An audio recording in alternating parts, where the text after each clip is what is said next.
Alright, unfortunately my stay at Miller's campground has come to an end, and I'm rolling out bright and early. The blueberries are looking pretty good there. Got some bird netting over them, I guess, to try and keep the birds from getting to them before the people do. Anyways, so I'm heading towards Stone Mountain State Park today. This is the real day 21, despite what I may have said yesterday. And I'm not sure exactly how close I'll get. I'd like to just walk into the campground, but I'm not sure my feet have got that in them today. And I'm just going to be cruising along the MST here. It's like Miller's was nice enough to let them put a marker there. So, anyways. Yep, out here through more of the beautiful country, and I have a protective lab here that's making sure that I don't harm anything, I guess. I'm going away. Anyways, so we're going to make somewhere in the 18 to 24, 25 mile department today. So we'll see how far I get.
Alright, yeah, so today is Sunday.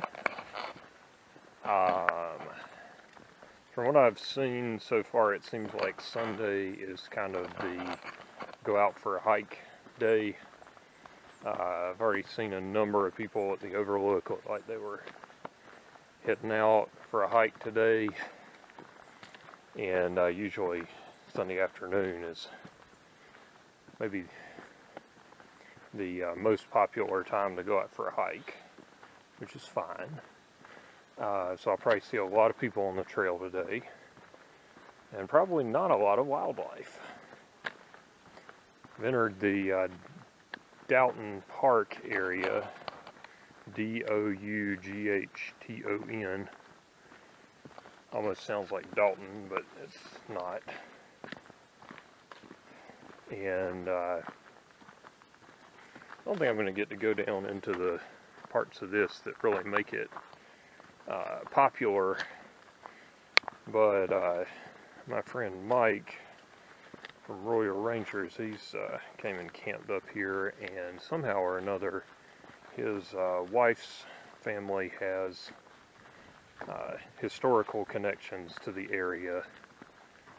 So Anyways, I wish I could remember that and I'd talk more about it, but so it is. But anyways, so far the clouds have cleared off. You might have noticed when I left Miller's it was overcast, and it has opened up.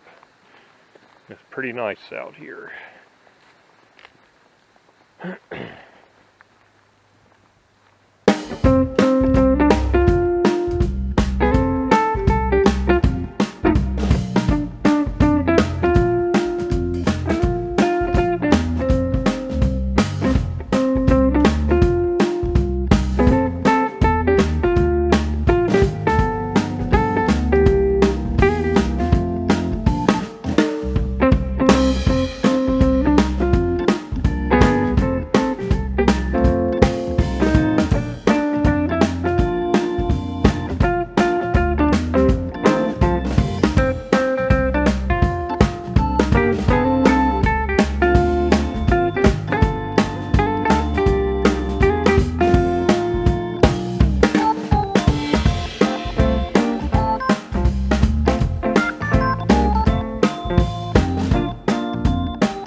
Alright, so I have arrived at the Bluff Mountain overlook, and starting to cloud over a little bit.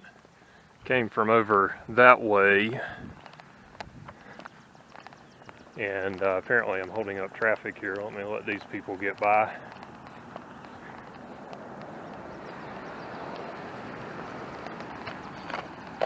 I think I see where the trail goes over there.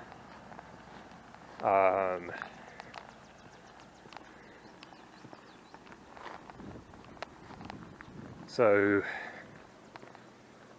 pretty good overlook back there.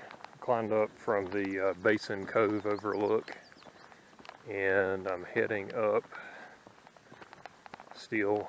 Looks like I'm going to go up through this field with the cows over here, so that'll be cool.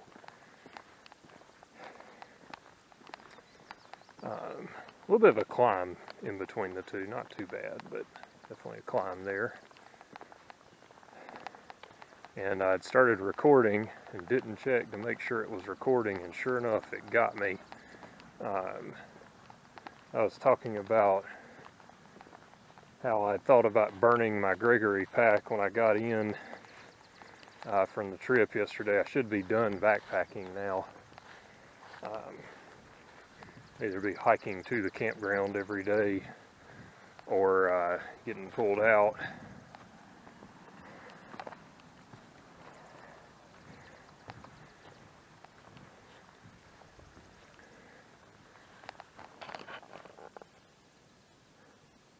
I saw a cow up here earlier. I might see them again.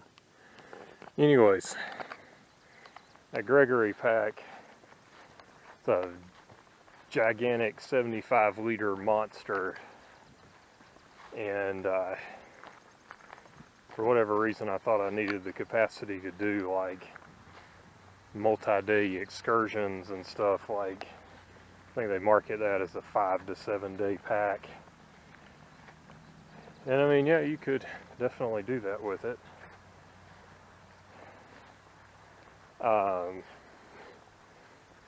It's got a solar panel, Goal Zero solar panel on it. It doesn't, it's good for what it's good for. The smart charger on it doesn't play nice with my iPhone, so my new used iPhone. But it charges battery banks pretty well. It just takes a while. Which I have found some sunny areas out here where I was able to put a pretty good charge on a battery bank one day, just hiking with the solar panel array open. Anyways, that thing, when I get loaded up for a 4-day trip, I'm usually, once I put some water in the pack, I'm usually between 35 and 40 pounds. That's just a hoss to carry. I can hike easy with a light pack like this one on. I'd say the clouds are moving in. Almost looked smoky earlier. I can hike just as fast, easy, with a light pack on as I can hard with a heavy pack on. So for all you ultralighters out there, I get where you're coming from now, and I'm probably going to start heading in that direction. Because after a while, you just get tired of hauling all that mess around.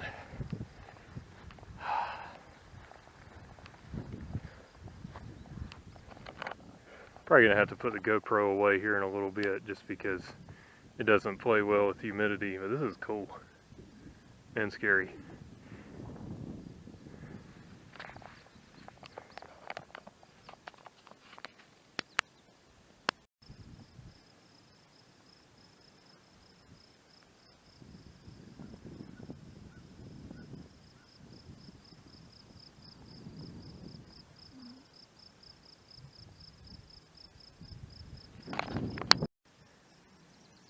I really can't do enough with the camera to express how just stunningly beautiful I think all of this is out here.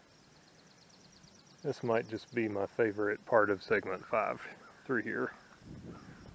This is just easy hiking and just beautiful scenery, and the trail maintenance here just makes it just a breeze joy to walk through.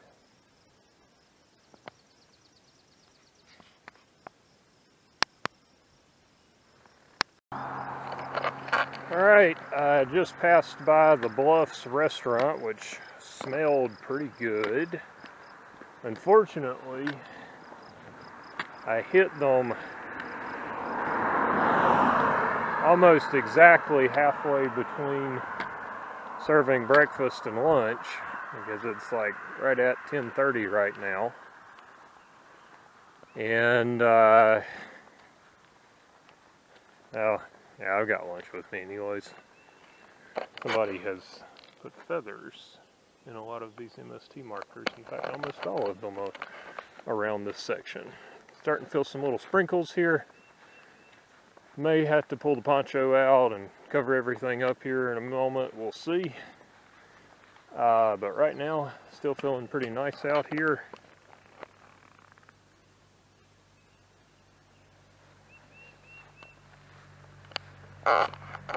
And easy hiking, scenic hiking. It's nice.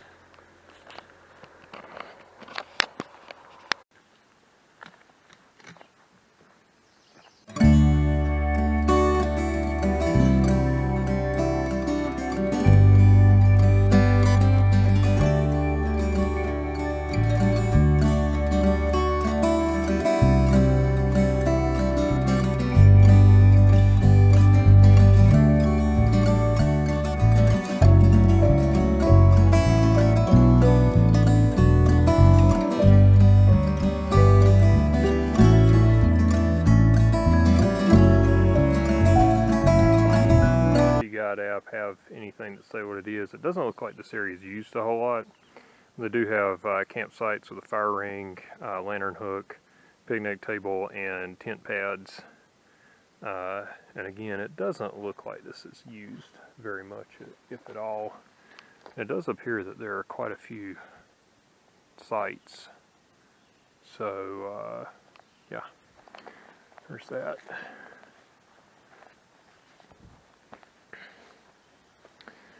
Even though, yeah, they're showing some of these are reserved, so I don't know. Here's a camping option.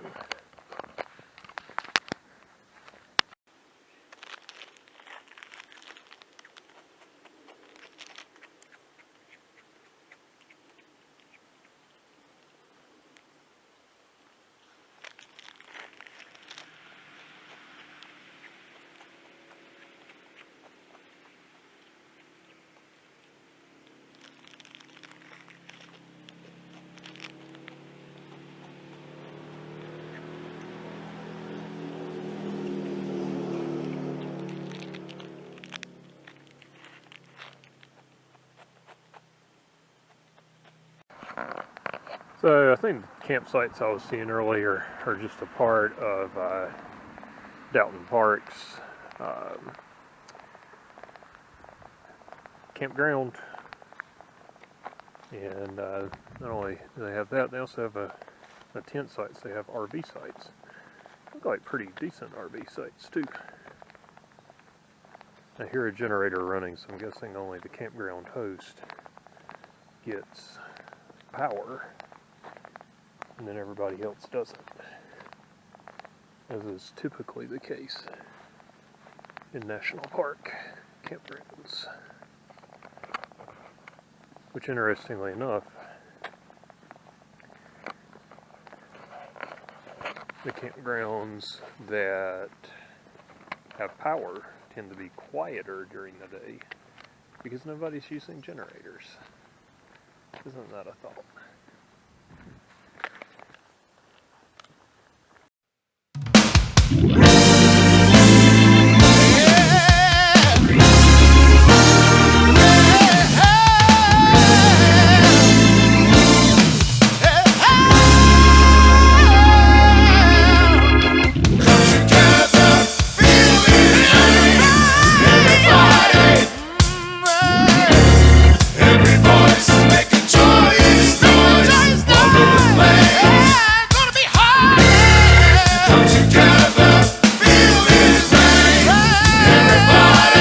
R-I-N-E-G-A-R cabin, and I hope I'm pronouncing that correctly, but anyways, we'll check that out and see what it's like.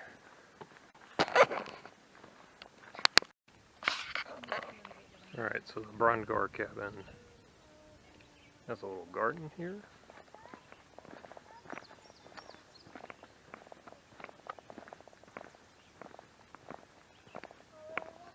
A lot of interpretive signage. And then the cabin is only open certain times. We can't go in right now. Alright, so it's starting to rain just a little bit. Gentle rain right now. Hopefully nothing crazy. May put the pack cover on, which I didn't know I had until last night. Found the hidden zipper on this high visibility pack here. But anyways, I think it's cool how so much of the history has been preserved in these cabins. I didn't video a whole lot because there are a lot of people walking around there, and I didn't want to video people that didn't want to be videoed. But that cabin also had a spring, which I literally could have gotten water out of. Considered it too, but I still got 1.5 liters, so I'm not in a whole lot of need. I should encounter some more water on the way down the mountain, so I'm not going to stress about that now. Anyways, keep moving. A little bit of uphill climb here. Ibuprofen I took at lunch has kicked in, and feeling a little better. So, not that I was feeling absolutely terrible, just tired, a little sore. That's what happens when you hike hard like I did yesterday.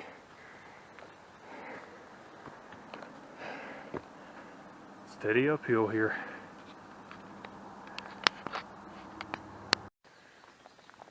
Alright, I am hiking down ridgeline now.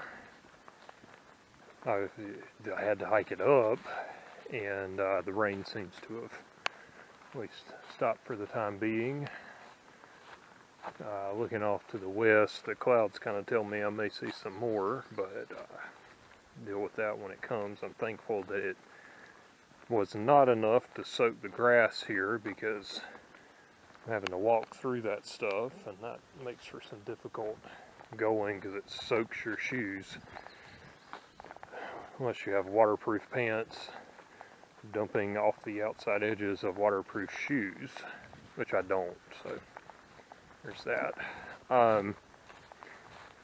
Hiking through here and I started picking up spider webs again, and I'm not a fan of catching spider webs, but what it does mean is that you are the first thing probably in at least a couple hours, if not all day, to have come through the area, and probably more likely to have wildlife sightings when that's the case, because for the most part, it's a well-used trail, the wildlife just moves on elsewhere. Alright, I'm starting to catch some more sprinkles of rain, so I'm going to put the camera away and keep hiking.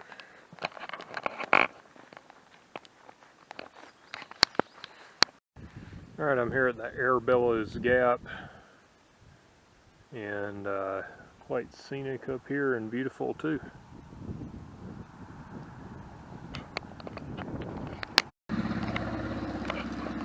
I think the camera got me again. Went and talked and talked and talked, and I don't think it was recording. So I'm about to come out at the Devil's Garden Overlook, finishing up segment 5, which is also the end of the mountains section of the Mountains to Sea Trail. And certainly a pretty little walk here once the weather cleared up. I think of the days in segment 5, I think it was the third day when I was between Goshen Creek and Obed's Creek.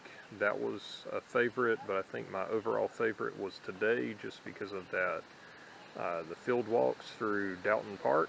That was really, really just kind of perfect as far as I'm concerned. Mountain segments that were my favorite, 2 and 4. And also the section of segment 3 around Mount Mitchell, those were great too. And it's kind of funny that the ones that were the hardest are the ones that I'm like, yeah, those are my favorites.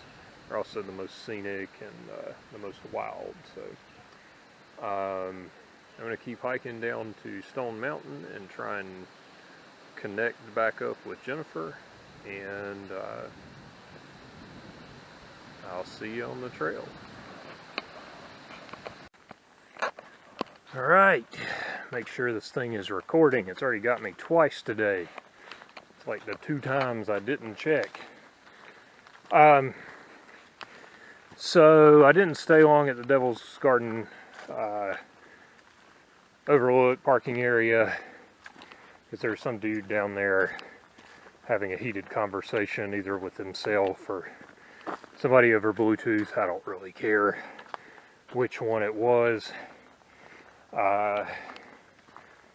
So I went ahead and got myself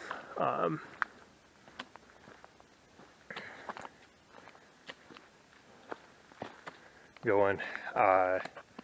For the next 2.9 miles, the MST has been rerouted for your safety. Follow the White Blaze Trail, Stone Mountain Backpacking Parking Lot, 5.6 miles, camping prohibited. MST to the left. Alright, so cool. I think I finally found the downhill. I had to hike up to get here, which I guess makes sense. I wasn't quite on the ridge. So I will follow the MST and not fall off or whatever. Yeah, so I didn't study on the trail guide maybe as much as I would have liked to last night. I was pretty tired. But what I'm doing is trying to make my way down there to Jennifer, at least closer, so she doesn't have as long of a trip to go get me, if a trip at all. I got a couple of ways I might get back to the campsite. Tree rain. The wind is blowing. Sorry for the view of my shirt there. But when the wind blows, the water falls. Trying to protect the old camera here. Alright. So I'm going to do at least that 5.6 or 6 miles or whatever it is. And yeah, cutting right through the old rhododendron here. And remember, kids, everything's harder when it's wet. So when it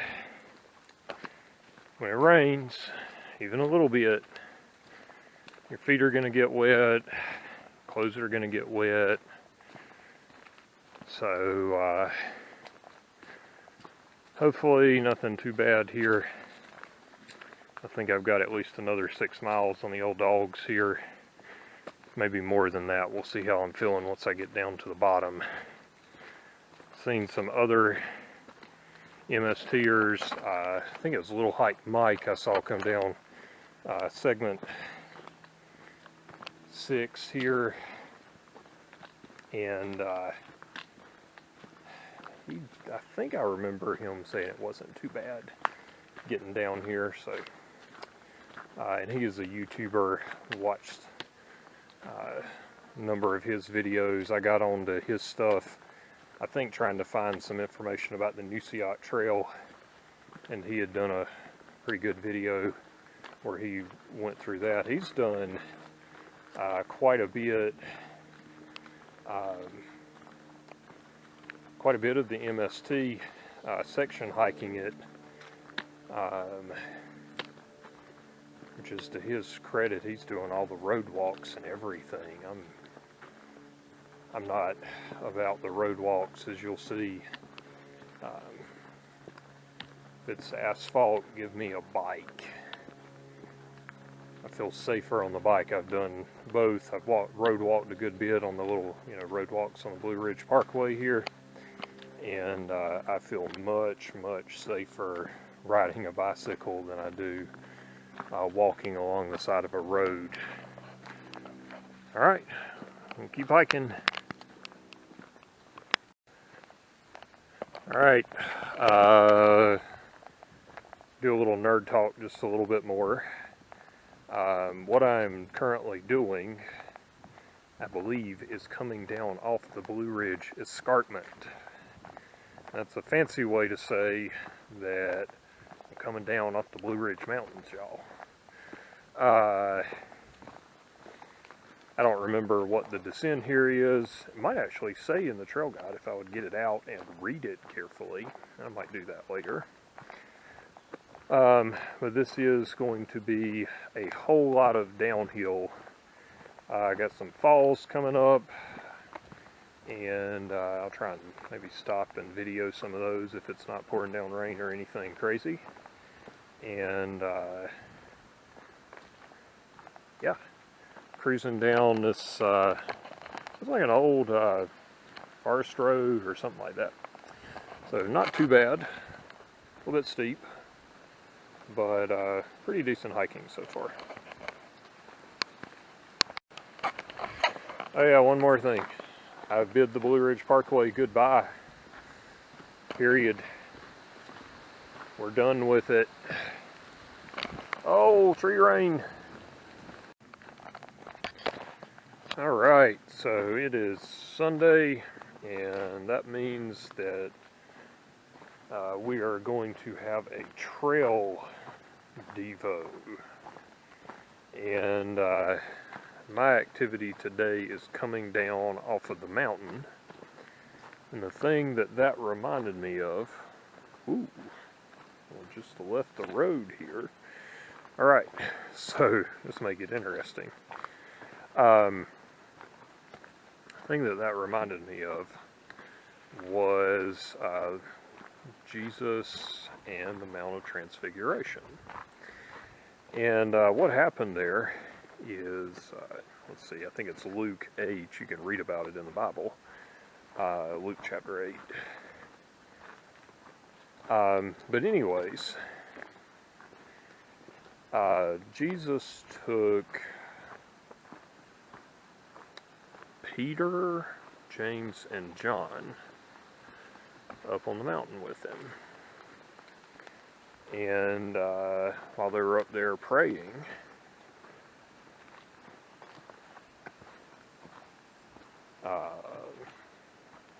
Jesus got radiant, started shining, and then Moses and Elijah appeared there as well. And the disciples, well, they wanted to stay. They're like, it's good for us to be here. Let's make some tabernacles or some shelters for Moses and Elijah and for Jesus, and we'll just stay up here where we're comfortable. And the mountain is a place that is good to go. The high point, where you feel enlightened, where you see God at work. But it's not a place where we stay. And there are plenty of preachers that have preached this better than I will. But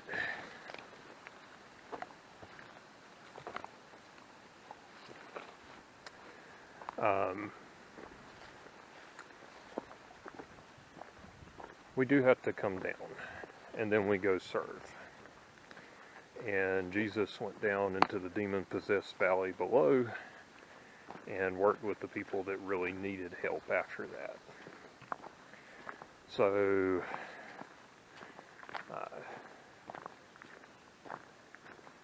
I know that I personally, as well as many I see around me, get wrapped up in serving in the church, and that's very important.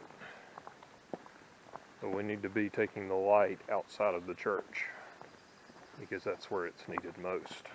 So this trail devotion was mainly for my Christian friends here.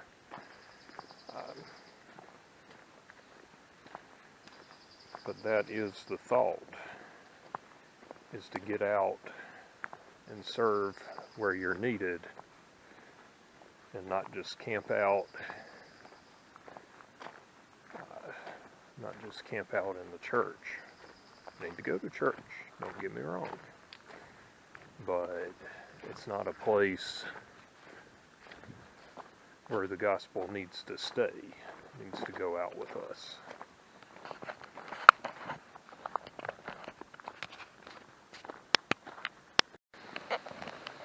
I have a correction. The Transfiguration is Luke chapter 9.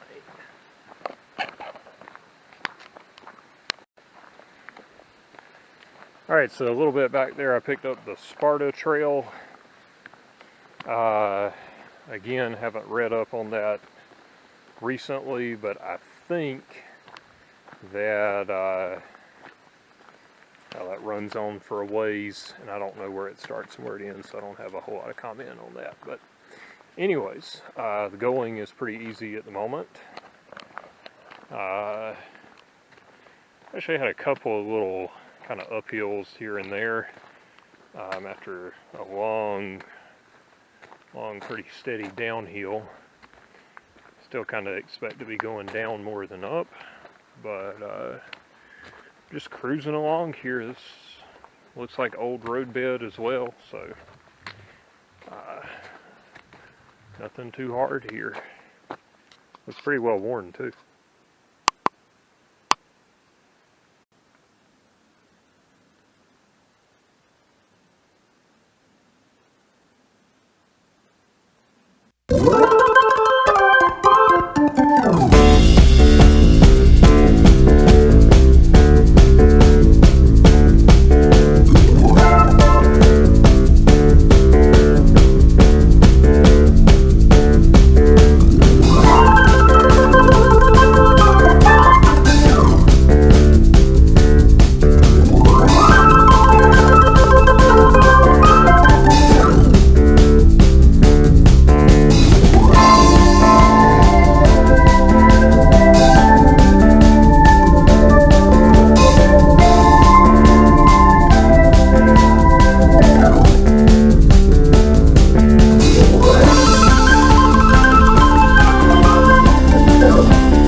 Alright, if I was westbound instead of eastbound, this would be way more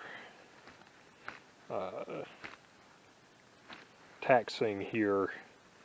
Even though I still say descents are not easy, and you can definitely hurt yourself on them. But you would be huffing and puffing pretty hard going the opposite direction here. I've been descending rapidly for the last little bit. Whoa! If you see stuff that looks like this here in the vicinity of Stone Mountain State Park, it's slippery. It's got the green stuff growing on it. It's probably going to slide if it's wet, for sure. So anyways, just kind of making my way down. I'm probably going to stop and get the trekking poles back in front of me so I don't fall while I'm videoing. But this has not been an easy descent. It certainly would not be an easy ascent. And this is really the steep stuff that I thought I would get into sooner. But segment 6, westbound, eastbound, I think I'm about 4 to 4.5 miles in, and it's just gotten really steep here. This is about the worst it's been. Alright, I'm not going to go down there to investigate the backpacking sites. However, I am going to investigate the backpacking parking lot. A little bit worried about Jennifer because she has not checked in with me yet. I've sent her a couple messages, haven't heard back. Believe this is Widow's Creek here that I'm finally joining up with. A little rock hop over this tributary here, and here's the hopes for easier trails the rest of the way. This is a lot nicer than what I was on just a moment ago. In fact, if you were westbound and you hopped in to camp there at those backpacking sites, boy howdy, you'd have a climb to start your day off with, because that climb starts, it's actually about 4.8 miles from the Devil's Garden overlook, and it's a doozy, or it would be going the other way. It was tiring just coming down it after a long day. So yeah, I'm coming up on having done, I don't know, 19 miles or so, and it sounds like it's raining, maybe, so I'm going to put the camera up. Alright, day 21 is a wrap. I don't know, like 19-ish miles today or so. And trying to make my way up here to the Stone Mountain campground. I think Jennifer hasn't responded to my text because she didn't have service. So looking forward to getting back to them. And I may thumb a ride here in just a little bit if I can. So there's that. Stone Mountain State Park, friends. You can hike here from Laurel Springs in a day.